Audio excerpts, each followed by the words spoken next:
श्रीमन्महागणाधिपतये नमः। श्रीमहासरस्वत्यै नमः। श्री शारदगुरुभ्यो नमः। श्रीगुरुभ्यो नमः। समस्त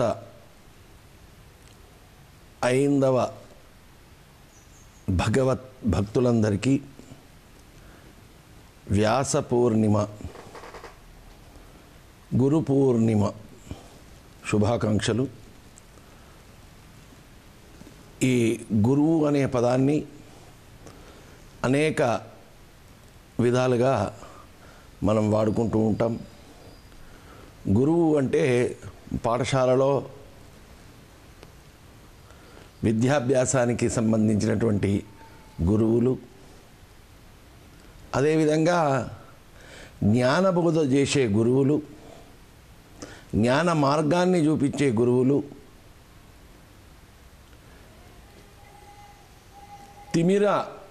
తిమిరంలో అంధకార తిమిరంలో ఉన్నటువంటి సామాన్యుణ్ణి జ్ఞానమనే వెలుగును ముందుంచి కళ్ళు తెరిపించేటువంటి సాధకుడే గురువు. పాఠశాలలో విద్యాబోధన చేసేటువంటి గురువులు లౌకికమైనటువంటి జీవన విధానాన్ని కొనసాగించడానికి, సమాజంలో ప్రవర్తించడానికి కావలసినటువంటి మేధాశక్తిని,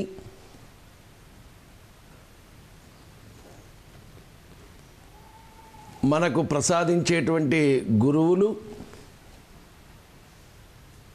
పాఠశాల విద్యాభ్యాసంలో అగుపిస్తూ ఉంటారు.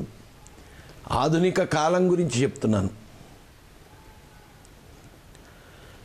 వీళ్ళందరికన్నా ముందు గురువు ఉన్నారు. ఆ ముందు గురువును మనం సంస్కరించకుండా ఎన్ని గురు పౌర్ణిమలు చేసినా వృతానే. ఈ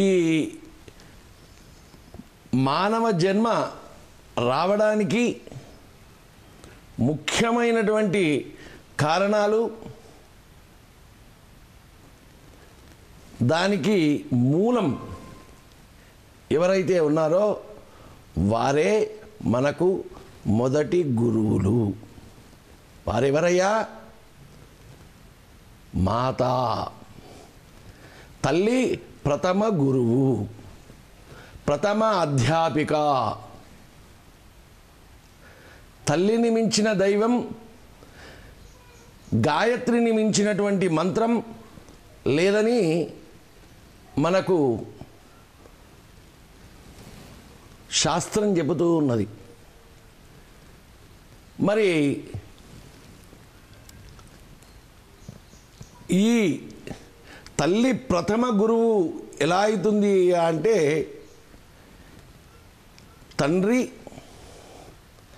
తల్లి గర్భంలో బీజావాసం చేసినప్పుడు, జీవిని పంపించినప్పుడు, తండ్రి ఆలోచన విధానాన్ని బట్టి ఆ జీవి రూపురేఖలన్నీ పొంది, మేధాశక్తినంతా కూడా పొంది, తల్లి గర్భంలో 9 నెలలు సమృద్ధి అయి భూమి మీదకి రావడం జరుగుతుంది, జన్మించడం జరుగుతుంది. తల్లి గర్భంలోనే ఉండగా అనేక విద్యలు ఆ గర్భస్థ శిశువు నేర్చుకుంటారు అని మనకు ఎన్నో శాస్త్రాలు, పురాణాలు, కథలు, జరిగిన ఇతిహాసాలు మనకు చెప్తున్నాయి. తల్లి గర్భధారణ అయిన తర్వాత 9 నెలలు మోసే సమయంలో తల్లి శారీరకంగా గర్భస్థ శిశువుకు ఏ విధంగానైతే పోషణ పంపిస్తుందో అదేవిధంగా మేధా సంపత్తిని కూడా ఒక క్రమక్రమంగా 3వ నెల 4వ నెల 5వ నెల 6వ నెల 7వ నెల జీవికి ఏ విధమైనటువంటి శక్తి సామర్థ్యాలు కావాలి, ఎటువంటి కష్టాలు వచ్చినా దాన్ని ఎదుర్కొనేటువంటి శక్తి నైపుణ్యాలు కావాలి, నైతికతలు ఎలా ఉండాలి, ఇవి అన్నీ కూడా గర్భస్థ శిశువు నేర్చుకొని భూమిపైకి వస్తాడు. తల్లి ప్రత్యక్ష గురువు, పరోక్ష గురువు. తల్లి చదివినటువంటి అన్నీ కూడా 9 నెలలు ఏ విధమైనటువంటి క్రమశిక్షణతో ఏ విధంగా ఒక్కొక్క నెలలో ఒక్కొక్క మేధాశక్తిని పోషణతో పాటు పంపిస్తుందో అవన్నీ ఆ జీవి పొంది జన్మను పొందగలుగుతాడు. మరి 84 లక్షల జీవరాశులు ఉండగా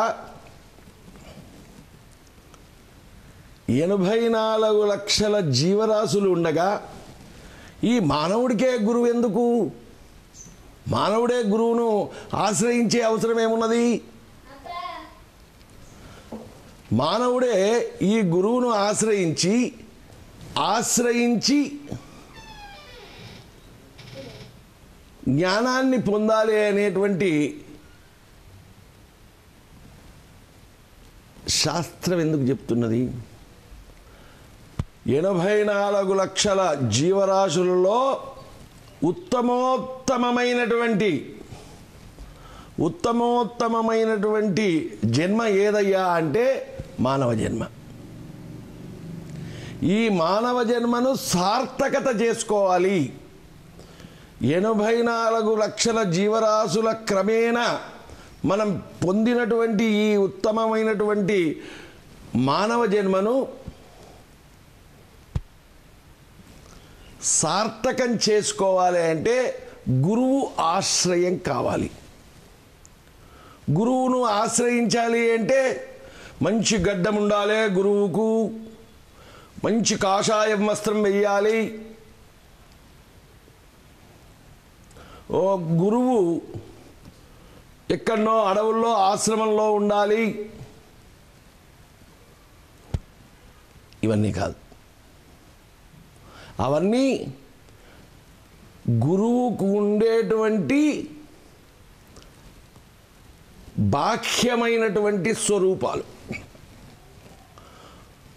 గురువుకు ఉండేటువంటి అంతఃకరణంలో ఉండేటువంటి శుద్ధి, త్యాగం. ఆ త్యాగానికే బహి ప్రదర్శన ఏం చేస్తాడయ్యా అంటే కాషాయ వస్త్రం కడతాడు. లోపల త్యాగ గుణం లేకుండా కాషాయం కట్టినా ప్రయోజనం ఏమైనా ఉంటుందా? గురువుకు సమాజంలో గురువు స్థానాన్ని అనేక రకాలుగా అనేక మార్గాలలో గురుస్థానాన్ని న్యూనతగా చేసినటువంటి సందర్భాలు మనకు కోకొల్లలుగా మాధ్యమాలలో సమాజంలో అగుపిస్తూ ఉంటుంది. గురువుకు ఏం కావన్నయ్యా? గురువు అంటే జ్ఞాన సంపద కలిగి ఇతరులకు ప్రకాశింపజేసేటువంటి వాడు గురువు. అజ్ఞానం అనేటువంటి చీకటిని తొలగించి ప్రకాశింపజేసేటువంటి వాడే గురువు. మరి వీళ్ళందరూ చదువుకున్న వాళ్ళందరూ కూడా జ్ఞానవంతులు కాదా? చదువుకున్న వాళ్ళందరూ జ్ఞానవంతులు కాదా? ఇప్పుడు అనేక రకాలలో స్కూళ్ళల్లో, పాఠశాలల్లో, కాలేజీలలో అధ్యాపకులు, ఉపాధ్యాయులు, గురువులు అందరూ బోధిస్తున్నారు కదా. బోధించినటువంటి ఆ బోధనలన్నీ వారికి జ్ఞాన సంపద కాదా? అవును, జ్ఞాన సంపదనే. కానీ ఐహికంగా సంపాదించేటువంటి జ్ఞాన సంపద, సమాజంలో నువ్వు ఎలా ప్రవర్తించాలని నేర్పేటువంటిది ఆ జ్ఞానబోధ.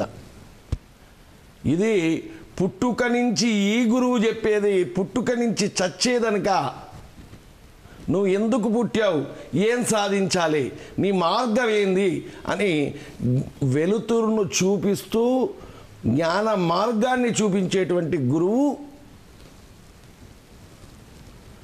ఈ గురువు. ఏ గురువు? ఆధ్యాత్మిక గురువు. మరి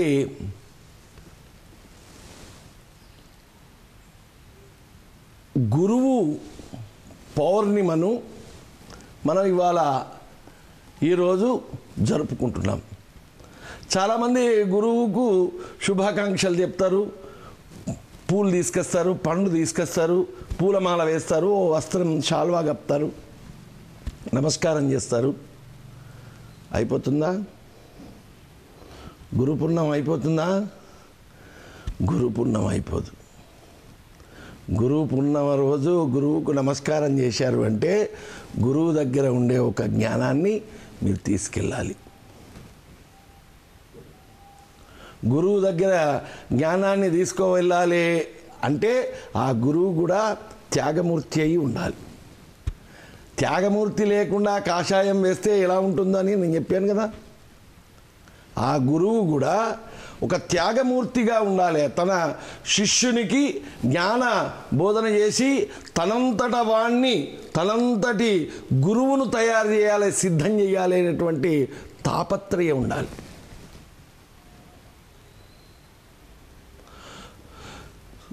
పాఠశాలల్లో మంచి ఉత్తమోత్తమైనటువంటి విద్యార్థులకు చదువు చెప్పడం గొప్ప విషయం కాదు. ఎవరికి చదువు చెప్పడం గొప్ప విషయం అంటే చివరి బెంచీలో కూర్చుండి విద్య మీద విముఖత, నేర్చుకోవడం మీద విముఖత ఉన్నటువంటి విద్యార్థిని తీసుకొని ఆ విద్యార్థికి, అట్లాంటి విద్యార్థులకు ఉపాధ్యాయుడు చెప్పేటువంటి విద్య వలన ఆ విద్యార్థి ప్రకాశిస్తాడు.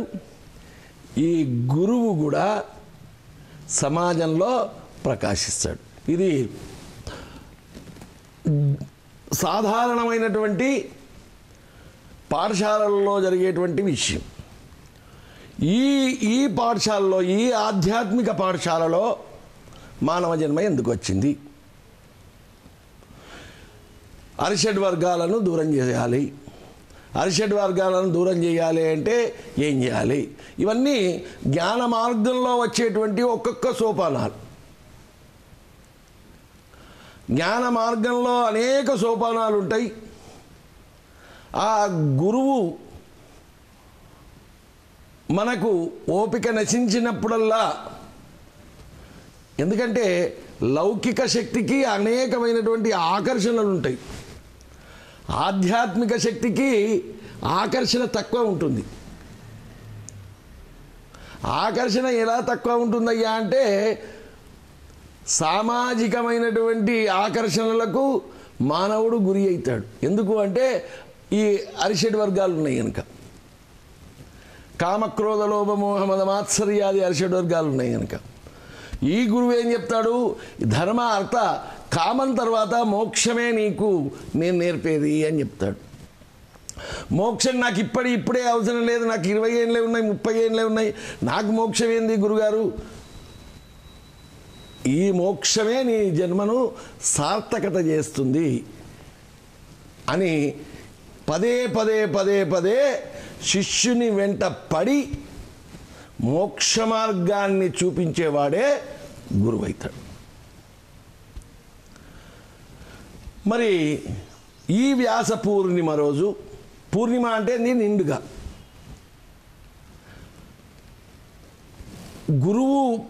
గురువుల పరంపరగా వచ్చినటువంటి ఆది గురువు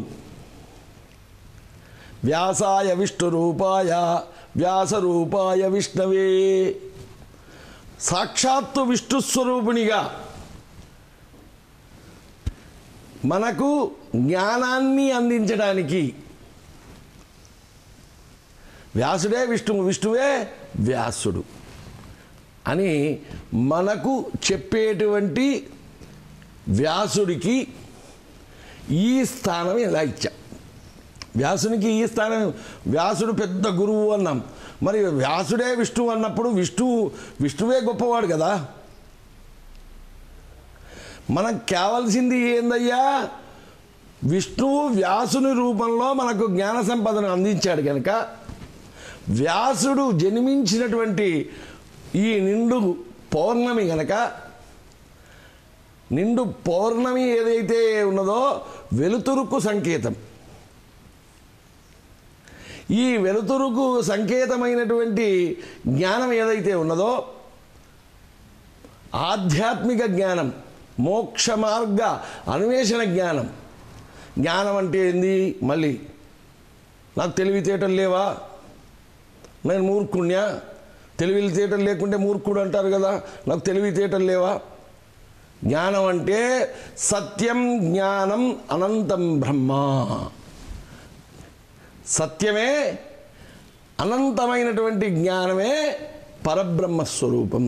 అందుకే ఏమన్నారు? గురు బ్రహ్మ గురుర్ విష్ణు గురుర్దేవు మహేశ్వర, గురు సాక్షాత్ పరం బ్రహ్మ తస్మై శ్రీ గురవే నమః. అంటే సృష్టి ఆదికి ఎవరు ప్రథముడు? బ్రహ్మ. ఆ బ్రహ్మ సృజిస్తే ఏం చేస్తాడు? విష్ణువు పాలిస్తాడు. ఏ సమస్త చరాచర జగత్తును ఎవరైతే సృష్టికర్త బ్రహ్మ సృజించినట్టయితే, పుట్టించినట్టయితే ఎవరు? శ్రీమన్నారాయణుడు మహావిష్ణువు పరిపాలిస్తాడు. పుట్టింది గిట్టుట కోసమే అన్నట్టు లయకారకుడైనటువంటి శంకరుడు లయం చేసుకుంటాడు. లయము అంటే చంపేసుడు అని కాదు, ఐక్యం చేసుకుంటాడు. ఎక్కడ ఐక్యం చేసుకుంటాడు? తనలో ఐక్యం చేసుకుంటాడు. ఇది క్రమానిక. మరి బ్రహ్మకు ఏముందయ్యా? బ్రహ్మకు ఎన్ని ఉన్నాయి తలలు? 4 తలలు ఉన్నాయి. 4 ముఖాలు ఉన్నటువంటి బ్రహ్మ కాదు గురువు. 2 భుజాలు ఉన్నటువంటి, 4 భుజాలు ఉన్నటువంటి విష్ణువు కాదు. 3వ కన్ను ఉన్నటువంటి శంకరుడు కాదు. ఈ ముగ్గురు యొక్క శక్తులు ఏవైతే ఉన్నాయో అదే వ్యాసుడు. ఆ వ్యాసుడే పరంపర పరమ గురువు.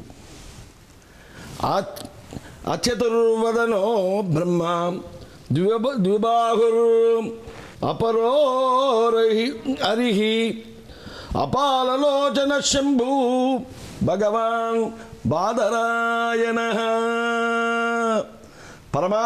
పరబ్రహ్మస్వరూపంగా 4 ముఖాలు లేవు, 4 భుజాలు లేవు, 2 భుజాలు ఉన్నాయి, 2 చేతులు ఉన్నాయి.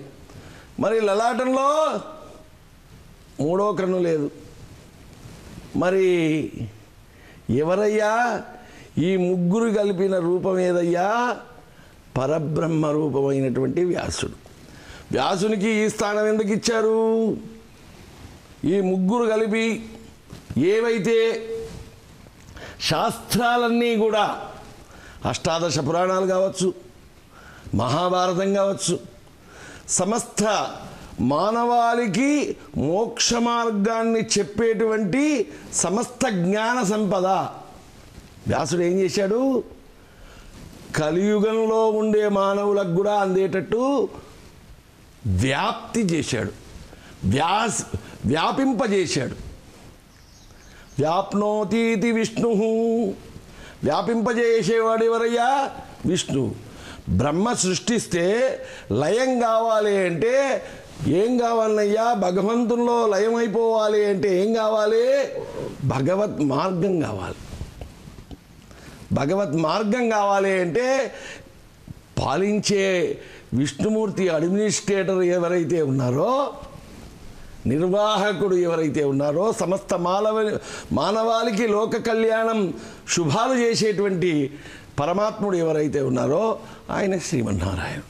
శ్రీమన్నారాయణుని యొక్క వ్యాప్తి ఎలా ఉందయ్యా అంటే అక్కడ ఇక్కడ ఎక్కడ లేడు అనేది లేదు, అన్ని చోట్ల ఉన్నాడు కనుకనే ఆయనకు విష్ణువు అనే పేరు వచ్చింది. అలాంటి విష్ణువు ఎవరి రూపమయ్యా? వ్యాసుని రూపం. ఈ వ్యాస భగవానుడు, బాదరాయణ భగవానుడు 4 ముఖాలు లేవు కానీ, 4 చేతులు లేవు కానీ, లలాటంలో నుదుట 3వ కన్ను లేదు కానీ, ఆ ముగ్గురి స్వరూపాలను పొంది మానవాళికి మానవ జన్మ ఎందుకు వచ్చింది, మీరు ఏం చేయాలి, ఏం చేస్తే లయమవుతారు అని, మోక్షాన్ని పొందుతారు అని మానవ జన్మ యొక్క ఉత్తమమైన లక్షణాన్ని మనకందరికీ అందించి గురువు స్థానాన్ని పొందాడు. ఇప్పుడు గురు బ్రహ్మ, గురు విష్ణు, గురుదేవో మహేశ్వర, గురు సాక్షాత్ పరం బ్రహ్మ తస్మై శ్రీ గురవే నమః అనే శ్లోకానికి పరబ్రహ్మతత్వాన్ని, పరబ్రహ్మతత్వం అంటే ఈ అన్నీ కూడా ఈ గురు విష్ణువు, రుద్రు, శంకరుడు, బ్రహ్మ ఇవన్నీ కలిసినటువంటి స్వరూపమే వ్యాస భగవానుడు. ఆ వ్యాస భగవానుడు మనకు అందించినటువంటి మహాభారతం, భాగవతం ఎట్లాంటివయ్యా అంటే భుక్తి ముక్తిని కలిగింపజేసేటువంటిది. సత్యం, సత్యం అంటే ఏంది? అబద్ధము కానిది. అబద్ధము కానిది ఏదయ్యా? అబద్ధమయ్యేది ఈ శరీరం. అబద్ధం కానిది ఏందయ్యా? లోపల జీవి, ప్రాణి. ఈ ప్రాణి భగవద్గీతలో ఏం చెప్పాడు? ప్రాణి శ్రీమన్నారాయణుడు శ్రీకృష్ణ పరమాత్ముడు ఏం చెప్పాడు? ఈ జీవి ఒక వస్త్రాలు ధరించి ఎలానైతే వస్త్రాలను విడిచిపెట్టి ఇంకొక వస్త్రాలను పొందుతాడో ఈ శరీరం కూడా అటువంటిదే. ఈ జీవి ఎక్కడి నుంచి వచ్చాడు, ఎక్కడి నుంచి ఎక్కడికి పోతున్నాడు, ఎవరి అంశ అని తెలుసుకునేదే సత్యం. నశించినటువంటి ఏదైతే జ్ఞానం ఉందో ఆ జ్ఞానాన్ని తెలుసుకోవడమే పరబ్రహ్మను తెలుసుకోవడం. ఆ పరబ్రహ్మ తత్వాన్ని నేర్పేదే వ్యాసుడు మనకు అందించినటువంటి అనేక జ్ఞాన సంపద. ఈ గురు పూర్ణిమ రోజు చాలామంది గురువులు అనేక మార్గాలలో ధర్మ ప్రచారం చేస్తున్నారు. ధర్మంగా ఉండండి, ధర్మంగా ఉండండి, ధర్మంగా ఉండండి. ఒక వ్యాపారి వచ్చాడు, ఈ వ్యాపారం బాగా జరగని అని చెప్పాడు ఈ గురువు. అసలు గురువు అవుతాడా? వ్యాపారం బాగా జరగని అని నిన్ను ఎప్పుడైతే తక్కెట్లో వేసి తూచుతున్నాడో గురువు సంకోచిస్తాడు, గురువు వ్యాప్తి చెందడు. గురువు విశాలమైనటువంటి శాశ్వత మార్గాన్ని శిష్యునికి బోధించేవాడే గురువు. నువ్వు బాగా సంపాదించి నాకు డొనేషన్లు దే, విరాళాలు తీసుకురా, మనం పెద్ద ఆశ్రమంలో పెద్ద బిల్డింగ్లు కడదాం అంటే సమాజంలో జరిగేటువంటి సిచ్యువేషన్ అంతా కూడా, పరిస్థితులంతా కూడా ఆ తెచ్చినటువంటి విరాళం ఎటువంటిది అని ఆలోచించేటువంటి గురువులు అతి తక్కువగా ఉన్నారు. తెచ్చిన విరాళాలు మంచివా చెడ్డయా, వీడు ఎక్కడైనా దొంగతనం చేసుకొచ్చాడా, ఎన్ని అబద్ధాలు ఆడి ఆ బిజినెస్ చేసి ఆ వ్యాపారం డబ్బులు నాకు ఇచ్చాడు, ఎంతమందిని ముంచి ఎంతమంది దుఃఖాన్ని మీద ఈయన తంతెలెక్కి ఆ డబ్బును తీసుకొని నా దగ్గరికి ఇచ్చాడు.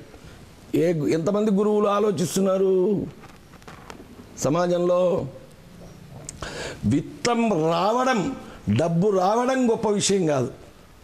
ఆ డబ్బు ప్యూరిటీగా, శుద్ధి డబ్బు మనం గురువుకు అందిస్తే ఆ గురువు ఏమైనా చేయగలుగుతాడు. ఆ శుద్ధి లేని డబ్బును గురువుకి ఇస్తే ఏమవుతుంది? గురువు కూడా మలినమైపోతాడు. ఏ మినిస్టర్ అయితే ఏ మినిస్టర్ అన్నా నాని ఆ మినిస్టర్ నువ్వే చేయి అంటాడు. ధర్మం నువ్వు మినిస్టర్ అయి ఉన్నావు, నీ చేతిలో ధర్మం చేయడానికి అనేక అవకాశాలు ఉన్నాయి. నువ్వు ఇంతమందికి ఒక ప్రభువులాగా వ్యవహరిస్తున్నావు, నియోజకవర్గానికి, లేకుంటే రాష్ట్రానికి, లేకుంటే దేశానికి. నువ్వు ఈ నైతికతతోటి ఈ ధర్మాన్ని తప్పకుండా నడు అని చెప్పే గురువు కన్నా ఎన్ని విరాళాలు ఇస్తారు, ఆ మంత్రి రాగానే, లేకుంటే ఆ ఎమ్మెల్యే శాసనసభ్యులు రాగానే, లేకుంటే ఆ పార్లమెంటు సభ్యులు రాగానే ఊగిపోయి చెప్పే గురువులు మనకు అగుపిస్తారు. దీనివల్ల ఏమైపోతున్నది? ఆ గురువుల యొక్క గురువు స్థానాన్నే మనం నిర్వీర్యం చేయగలుగుతున్నాం, నిర్వీర్యం చేస్తున్నాం. మరి ఒక డాక్టర్ గురువు దగ్గరికి వచ్చాడు. ఒక డాక్టర్ గురువు దగ్గరికి వస్తే గురువు ఏం బోధించాలి? గురువు దగ్గరికి వచ్చాడు, ఏం బోధించాలి? నువ్వు డాక్టర్ అయినావు, ఎన్నో నేర్చుకున్నావు, వైద్య విద్య నేర్చుకున్నావు, ఓపిక లేనటువంటి రోగికి నువ్వు వైద్యం చేయి. రోజుకు ఒక 2 రోగులకు, అలాంటి రోగులకు వైద్యం చేసినట్టయితే నీ వైద్య వృత్తి ప్రకాశవంతమవుతుంది, నీ వైద్య వృత్తి వెలుగు పొందుతుంది, నీకు ఆ వెలుగులో నువ్వు కనిపిస్తావు. ఇందులో 2 రకాలుగా ఉంది. ఒకటి వైద్య వృత్తిలో వెలుగు పొందేది ఒకటి ఉన్నది, లౌకికం. వైద్య వృత్తి చేసి మోక్షాన్ని పొందేటువంటి మార్గం కూడా ఉంది. ఓపికగా వైద్యం చెయ్యి అని చెప్పాలి. అలానే ఒక టీచర్ ఉన్నాడు, ఒక ఉపాధ్యాయుడు ఉన్నాడు, గురువు దగ్గరికి వస్తాడు. మీ తరగతిలో ఎంతమంది ఉన్నారు అంటే 30 మంది ఉన్నారు. అందరూ క్లెవర్లేనా, ఉత్తమంగా చదువుతారా? లేరు. ఒక 5 ఉత్తమంగా చదువుతారు. మిగిలిన 25 మందికి నువ్వు బోధించినట్టయితేనే నీ విద్య ఉపాధ్యాయ అనే పదానికి పరిపూర్ణమైనటువంటి పదవి అర్థం వస్తుంది అని ఎవరు చెప్పాలి? విశ్వాసంతో వచ్చినటువంటి శిష్యుడికి ఈ గురువు బోధించేటువంటి విషయం. వృత్తిలో ఉన్నావు, ఓకే. ఆ 25 మందిలో 25 మందిని ఉత్తములుగా విద్యార్థులను తీర్చిదిద్దితే ఎవరు సంతోషిస్తారు? ఉపాధ్యాయుడు మొదలు సంతోషిస్తే దాని మీదట గురువు సంతోషిస్తాడు. అంతేకాదు సమాజం మొత్తం సంతోషిస్తుంది. సమాజం మొత్తం సంతోషిస్తే ఎవరికి పేరు వస్తుంది? ఆ ఉపాధ్యాయుడు. ఈ విధమైనటువంటి గురువు సమాజ ఉద్ధరణ చేయాలి అంటే ధర్మంతో పాటు తమ ఆచరణ విధానంలో జ్ఞానబోధ చేసేటువంటి విషయంలో కొంత విస్తరించి బీస్ విద్య తీసి లక్ష్మి 20 సంవత్సరాల దాకా ఎంత చదువుతావో చదువు, 20 నుంచి 55 సంవత్సరాల దాకా ఎంత సంపాదిస్తావో సంపాదించు. శైశవేభ్యస్త విద్యానాం యవ్వనే విశేషినాం వార్ధకే మునివృత్తీనాం యోగేనాంతే తనుత్యజ. వృద్ధాప్యం వచ్చింది 50 దాటి అన్నిటి మీద వాసనలు పెట్టుకోకండి. ఓకే, ఎన్ని భోగాలు, ఎన్ని ధనం, ఎన్ని చేయాలో అవన్నీ 50 లోపల చేయి.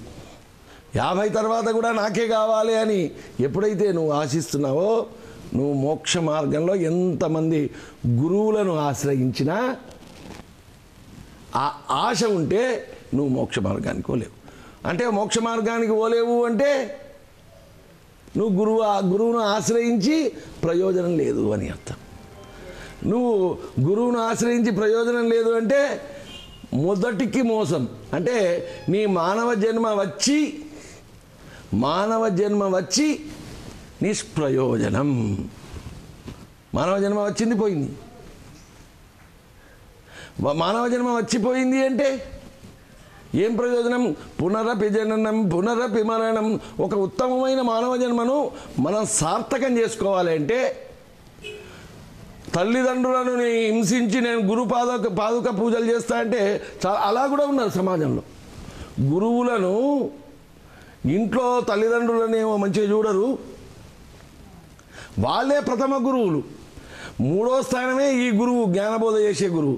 ఈ జ్ఞానానికి మెదడును ఎవరిచ్చారు? తల్లి ఇచ్చింది కదా, తండ్రి ఇచ్చాడు కదా.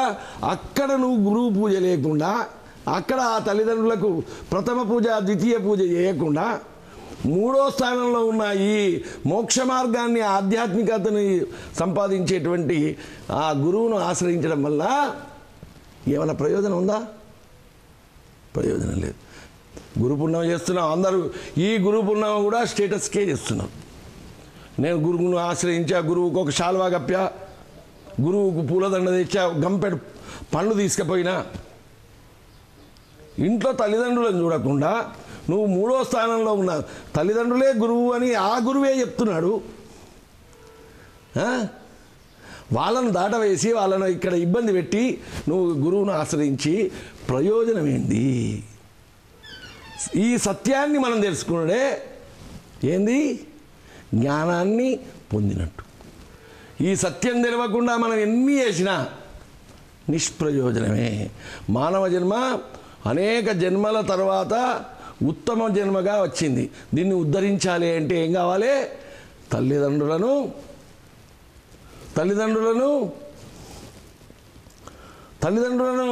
పూజించేటువంటి సిచ్యువేషన్ మా దగ్గరికి వస్తుంటారు. అట్లా కూడా మా తల్లి ఇట్లా చేస్తుంది, మా తండ్రి ఇట్లా చేస్తాడు, నన్ను అసలు ఈసడించుకుంటాడు.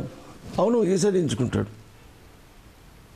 ఈ శరీరానికి నీకు మంచి చెవులు, మంచి కళ్ళు, మంచి నుదుడు, ఇవన్నీ ఈ స్వరూపాన్ని ఇచ్చి జ్ఞానాన్ని పోసి జన్మనిచ్చినటువంటి తల్లిని, అవును వాళ్ళు ఒక 30 ఏళ్ల కింది వాళ్ళ ఆలోచన, దీర్ఘమైన ఆలోచన ఏముంటుంది? నా కొడుకు మంచిగా కావాలి అనేటువంటి కోరిక ఉంటుంది. నీకేముంటుంది? లౌకికంగా పరిగెత్తే ఈ అరిషడ్ వర్గాలు ఉన్నాయి కదా, కామక్రోధ లోభ మోహ మద మాత్సర్యాది అరిషడ్ వర్గాలు, ఉడుకు రక్తం అంటారు కదా. ఈ ఉడుకు రక్తంతో నువ్వు పరిగెత్తుతుంటావు. తల్లిదండ్రులకి ఏంది? ఈ ఉడుకు రక్తంతో పరిగెత్తి ఎక్కడ బోర్ల పడతాడో నా కొడుకు అని అప్పటికి కూడా మార్గ నిర్దేశం చేస్తూ ఉంటారు. అది మనకేమనిపిస్తుంది? చాదస్తం అనిపించి తల్లిదండ్రులను మాట్లాడకుండా, గౌరవించకుండా, వారికి ఏం చెప్పకుండా మనం నడిచే ప్రయత్నం చేస్తాం. నువ్వు తల్లిదండ్రులను నిర్లక్ష్యం చేసి ఏ గురువును, ఏ దైవాన్ని ఆశ్రయించినా మానవ జన్మ నిరర్థకమే. ఆ మానవ జన్మ పరిపూర్ణత కావాలి అంటే, ఇలాంటి వ్యాస పౌర్ణిమలు మనం జరుపుకోవాలి అంటే, మనకు పుణ్యం రావాలి అంటే, మళ్ళీ వెనుక జన్మను పొందద్దు అనుకుంటే, వెనుక జన్మ అంటే మళ్ళీ కుక్కనో పందో అయి పుట్టకుండా 84 లక్షల జీవరాశులు అని చెప్పాను కదా, ఈ ఉత్తమమైనటువంటి జన్మను వదిలిపెట్టి ఏదో మళ్ళీ జీవరాశిగా పుట్టడం కన్నా దీన్ని ఉత్తమమైనటువంటి మానవ జన్మను నిష్ప్రయోజనం చేయకుండా మంచి ధర్మంగా ఉండి అర్థ కామ మోక్షాలను దాటి అరిషడ్ వర్గాలను జయించి మైండ్ను మోల్డ్ చేసుకున్నారనుకోండి, తృప్తి ఉంటుంది. ఆ తృప్తి ఉంటే గురుబోధ అర్థమవుతుంది. గురుబోధ అర్థం కావాలంటే ఇవి ఉంటే, మైండ్ సెట్ కాకుండా గురువు దగ్గరికి పోయినా ఏముంటుంది, అక్కడికి పోయి కూడా గురుగారు నేను ఈ బిజినెస్ చేయాలన్నా, ఇంతమందిని మోసం చేయాలన్నా అని అడుగుతారు. ఎవరన్నా ఈ బిజినెస్ చేయాలన్నా నాకు మంచిదేనా అని అడుగుతారు. గురువుని అడుగుతారా లేదా? అడుగుతారు. గురువు ఏం చెప్తాడు, నువ్వు ఇది చదువు, ఇది చేయి, కోట్లు సంపాదిస్తావు, కోట్లు సంపాదించి నాకు ఒక 1% ఇందులో ఆశ్రమంకు ఖర్చు పెట్టు, నీకు అన్నీ మంచి జరుగుతాయి పో అంటాడు. అది గురువు అవుతాడా? అది ఆదేశించినటువంటి మార్గం ఏదైతే ఉన్నదో ఆ మార్గంలోనే ఆ డబ్బు శుద్ధి లేనటువంటిది అని మనకు అర్థమవుతుంది.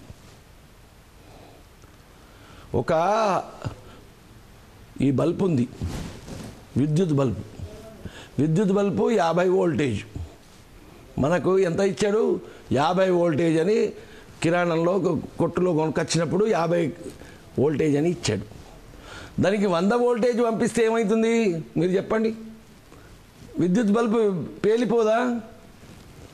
మనకు భగవంతుడు ఎంత ఏం కావాలో అన్నీ నిర్ధారించే ఈ మానవ జన్మకు పంపించాడు. మానవ జన్మకు పంపించినప్పుడు దాన్ని మనం సార్థకత చేసుకునే ప్రయత్నం చేయాలి. అది తెలుసుకుంటే ఆత్మతృప్తి ఉంటుంది, అత్యాశ ఉండదు. ఆశ ఉండాలి, ఆశావాదంతో కార్యోన్ముఖులు కావచ్చు, కానీ అత్యాశ దురాశ ఇవి పనికిరానివి. ఈర్ష అసూయ కోపం, గురువులకే కోపం వస్తే ప్రయోజనం ఏంటి? మరి ఈ వ్యాస పూర్ణిమ రోజు, ఈ ఆషాఢ మాసంలో పౌర్ణిమ రోజు వచ్చేటువంటి గురు పౌర్ణిమ, వ్యాసుల వారు జన్మించారు కనుక, వ్యాసుల వారు సాక్షాత్ మహావిష్ణు సంభూతుడు గనక ఆయనే ఈ ప్రపంచానికి, ఒక్క భారతదేశానికి కాదు యావత్ ప్రపంచానికి ఒక జ్ఞాన బోధ చేయడానికి, శాశ్వత జ్ఞానబోధ చేయడానికి లిఖించినటువంటి మహాభారతం, భాగవతం, భగవద్గీత ఇవన్నీ ఒక్కసారి మీరు స్మరణ చేసుకుంటే జీవితం యొక్క లక్ష్యం మనకు తెలుస్తుంది. ఆ లక్ష్యాన్ని మనం ఆచరణలో పెడితే జీవనం మోక్షప్రదమవుతుంది. శుభం భవతు.